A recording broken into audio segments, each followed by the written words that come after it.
Don't forget to like the video, share your thoughts in the comments, and subscribe to stay updated with our latest. It was a sultry Saturday evening, the kind where the air feels thick with possibility. A faint breeze carrying the scent of jasmine through the open windows of our beachfront villa. My husband, Ethan, and I had been married for 22 years. Our life together a tapestry of shared laughter, quiet moments, and the kind of love that weathers storms. At 44, I'd grown accustomed to our rhythm, comfortable, steady, like the gentle waves lapping against the shore outside. Ethan was my anchor, the man who knew every curve of my soul. But that night, something shifted, a subtle tremor that rippled through the foundation of everything I thought I knew. We were hosting a small gathering, just the three of us, Ethan, me, and Caleb, Ethan's best friend since their college days. Caleb had always been a constant in our lives, a brotherly figure to me, until that night, when his words ignited a fire I didn't know I'd been carrying. The villa glowed with a warm golden light, the flicker of candles on the driftwood dining table casting dancing shadows across the walls. The sound of the ocean mingled with the soft clink of wine glasses as we sat down to dinner, the aroma of grilled seafood and fresh herbs filling the air. I'd slipped into a deep navy dress that hugged my curves, the neckline dipping just enough to catch the light, my dark hair cascading in loose waves over my shoulders. Ethan, 46, was his usual charming self, his laughter booming through the room as he recounted a story from their college days, his blue eyes crinkling with mirth. Caleb, 45, sat across from me, his presence quieter but no less commanding. He had a rugged allure, tousled chestnut hair, a strong jaw dusted with stubble, and piercing gray eyes that seemed to see straight through you. I'd always noticed his intensity, but tonight it felt different, a smoldering heat that lingered in the air between us. As the evening unfolded, I couldn't shake the feeling that something was off. Every time Caleb's gaze met mine, there was a depth to it, a silent intensity that made my pulse quicken. I tried to dismiss it, blaming the wine, a rich Merlot that left a warm buzz in my veins, but the tension kept building, a taut thread pulling at the edges of my awareness. Ethan seemed oblivious, his focus on the stories and the laughter, but I could feel Caleb's eyes on me, a quiet storm brewing beneath his calm exterior. My skin prickled under his stare, a flush creeping up my chest, and I shifted in my seat, the fabric of my dress brushing against my thighs, suddenly feeling too thin, too revealing. We'd just finished dessert, a decadent lemon tart that melted on the tongue. When the conversation lulled, the crackle of the candles and the distant crash of waves filling the silence. That's when Caleb spoke, his voice low and steady, cutting through the stillness like a blade. "You know, Elise," he said, his gray eyes locking onto mine with an intensity that made my breath catch. "I've always thought you were more than just Ethan's wife." The words landed like a spark on dry tinder, igniting something deep within me. My wine glass froze halfway to my lips, the cool rim trembling against my fingers as I stared at him, my heart thudding against my ribs. Ethan, distracted by a notification on his phone, barely registered the comment, but I felt the weight of Caleb's gaze, a smoldering heat that seemed to strip me bare. "What do you mean?" I asked, my voice steadier than I felt, though my pulse raced, a wild, unsteady rhythm that echoed in my ears. Caleb leaned back in his chair, his fingers tracing the stem of his wine glass with a slow, deliberate motion that sent a shiver down my spine. A half smile tugged at his lips, a dangerous edge to it that made my stomach flutter. "I don't know how to explain it," he said, his voice a low murmur that seemed to wrap around me, pulling me closer despite my resistance. "It's just, there's always been this connection between us, don't you think?" His words hung in the air, heavy with meaning, and I felt a flush creeping up my neck, my skin tingling with a heat I couldn't ignore. I glanced at Ethan, hoping for some kind of anchor, but he was still engrossed in his phone, completely unaware of the storm brewing across the table. It felt like a dream, a moment where time slowed to a crawl, and I was standing on the edge of something dangerous, something I wasn't sure I could step back from. "Caleb, I started, my voice trembling, my fingers tightening around the stem of my glass as I tried to find the words, but they wouldn't come. What was I supposed to say? Could I ignore the truth in his words, the way they echoed a longing I hadn't let myself feel in years? Or was this something that needed to be acknowledged, a fire that had been smoldering beneath the surface of our friendship for far too long? I don't mean it like that, Caleb added quickly, sensing my discomfort, his voice softening but still carrying that quiet intensity. It's not like I've ever wanted to cross a line. It's just, I've always seen you, Elise. You're not just a wife, a caretaker, a support system. You're you.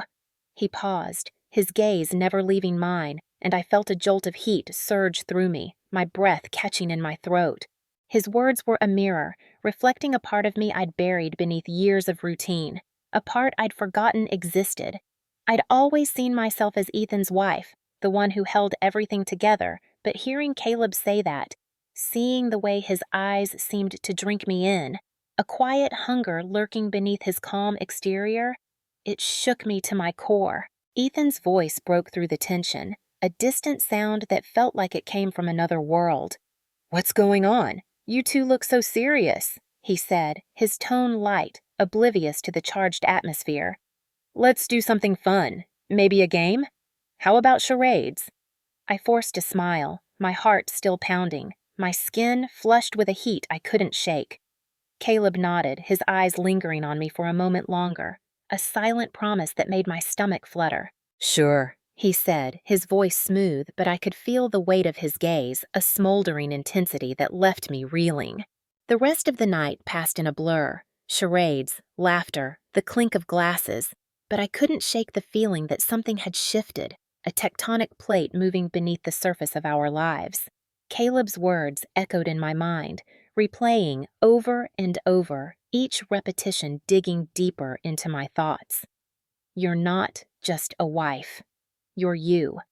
It was a simple sentence, but it felt like a confession, a spark that had ignited something raw, something I'd buried beneath years of responsibility. As the evening ended, Ethan and Caleb said their goodbyes, and I stood at the door, watching them leave, the ocean breeze cool against my heated skin. I turned back into the villa, feeling like I'd just stepped off a cliff, the ground beneath me no longer solid. The next morning, I woke with a sense of unease, as if the world had tilted while I slept. I'd always prided myself on being in control, of my emotions, my thoughts, my life. But now, everything felt uncertain, a tangled mess of longing and fear. I rolled over in bed, glancing at Ethan beside me. He was still asleep, his chest rising and falling with a peaceful rhythm, his face relaxed in a way that made my heart ache.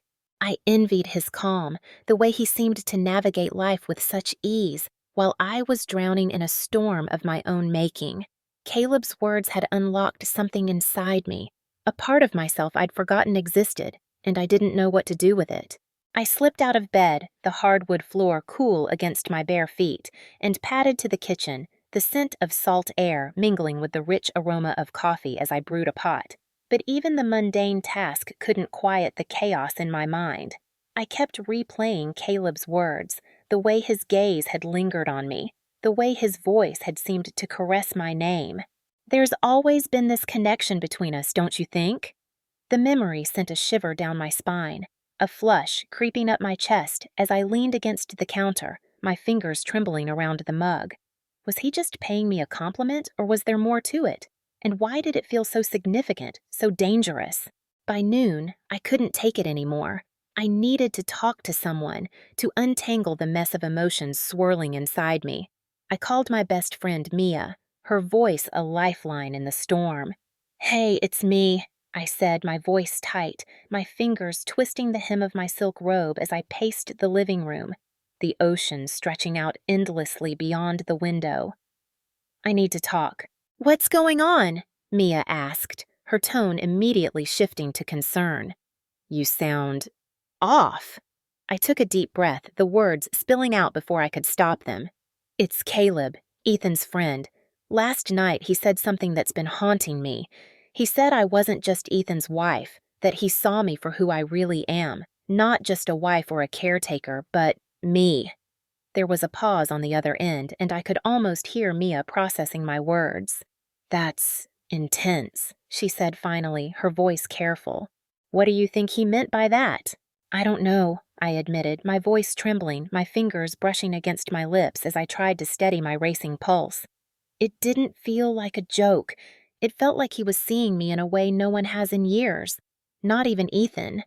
And it hit me, Mia. I don't know what to do with that. Mia let out a soft sigh, her voice gentle but firm. Look, I don't know what's going on with Caleb, but I do know this. You're your own person, Elise. Sometimes, when you've been in a marriage as long as you have, it's easy to lose yourself in the roles you play, to forget the parts of you that existed before all of that. Maybe this is a wake-up call. I don't want to lose that, I whispered, the weight of her words sinking in, my chest tightening with a mix of fear and longing. But I didn't expect it to come from him.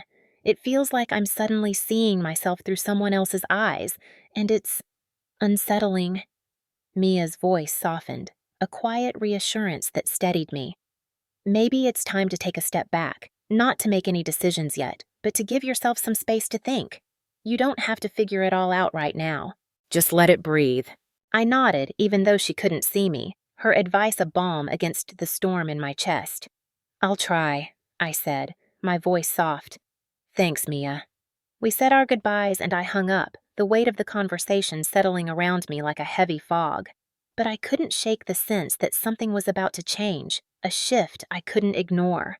That afternoon, I decided I needed to confront Caleb. The thought made my stomach flutter, a mix of nerves and anticipation, but I couldn't let this go on any longer. If I was going to make sense of what had happened, I needed to face it head on. I dialed his number, my hands trembling as the phone rang, my heart pounding in my chest. Hello?